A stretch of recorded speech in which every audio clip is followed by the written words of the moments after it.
With the way things are going right now and the current cost of living, I don't know why you go to the market, buy vegetables or buy food and allow it to go to waste. Let me show you how I store most of my vegetables when I buy from the market. Let's start with cabbage. So cabbage is one of the vegetables that can go bad very quickly if it's not preserved. I've tried a few methods and I still believe that the method that works for me the most is freezing. Then the next thing is I'll add some water, add some salt, and then I would put the cabbage in it and then allow it to sit for a while before I take it out and then I cut it into desired pieces. So usually, right, you are going to cut it depending on how you're going to be using it. I had to wash it again because I realized that when I did the first washing, there were still some things in there that I needed to take out.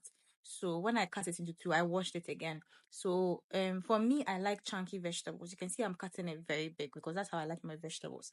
But you can cut it however you want because I'm just gonna take it straight from the freezer and then put it into your stews or your sauces or your stir fries, however you're going to be using it.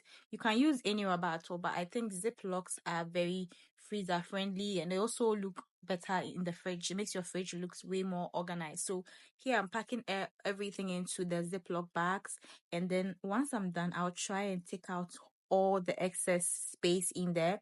And then I'm going to put this into my freezer and freeze it. Guys, trust me, this is the best way to store your cabbage because you can store this in a cabbage for months and nothing will happen to it. The second one that I saw, I don't know if I did not do it well. I think there was still a lot of moisture in my cabbage. That's why it didn't really work for me. So after a couple of days, like 4 days, I realized that the cabbage was going bad. So I don't know if you guys have any tips for this second method. Maybe there's something I did wrong. Let me know in the comments because I want to also be able to keep fresh cabbage for a while. The next vegetable we're going to talk about is bell peppers. I love bell peppers so much. So anytime I buy it, it doesn't really last long because I eat them. But when I buy a lot, this is how I keep it. So I wash it and then I pat it dry. So one of the things I've realized is that make sure there's no moisture at all because the moisture also allows it to go bad very quickly. So clean it up after you've washed it, pat it dry, and then for bell pepper, it's very easy. I think I've seen a couple of people use different methods, but the method that I've used that always works for me is using a foil. So I just open up a foil, I add the bell peppers in there, and then I just wrap the foil all over the bell pepper. I've been able to keep my bell pepper in this state for more than a week before, like almost 2 weeks. As I said, I eat bell peppers a lot, so usually I won't have bell peppers in the fridge for more than 2 weeks of a month. So I have not used this method up to a month to see if it works because by then I've finished eating the bell peppers. But let me know in the comments if you've tried this method and how long it lasted for you. Next vegetable is carrot. So carrot is also one of the vegetables that if you leave in the fridge, it's just going to wilt. So this is a carrot that I've had in the fridge for over a week, and I actually have two methods that I use when it comes to storing my carrots. The first one is I put it into a container and then have put a lot of water. So I store it with water and this is able to stay fresh for over a month. Over a month. I have tried this several times and it works.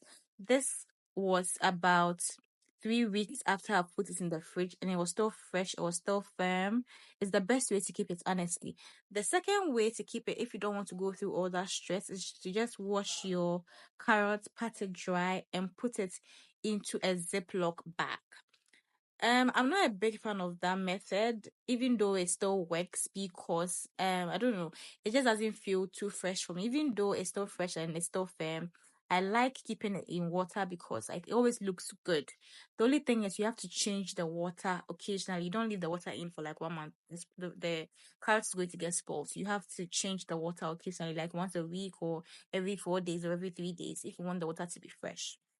So if you also have any other ways you store your carrots apart from these two, let us know in the comments.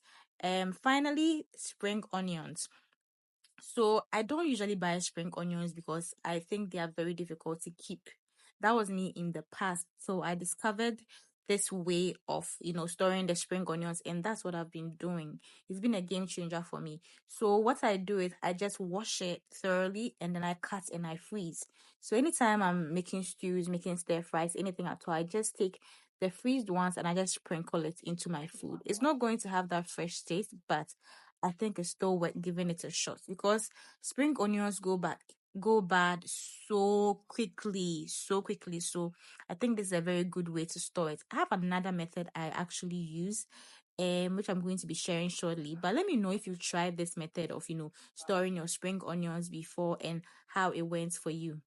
The second method, or the second way I store my spring onions, is to wash it, of course, pat it dry, and then put it into a paper towel and into a Ziploc bag. I've actually tried this, and it's been in the fridge for over a week and it's still fresh.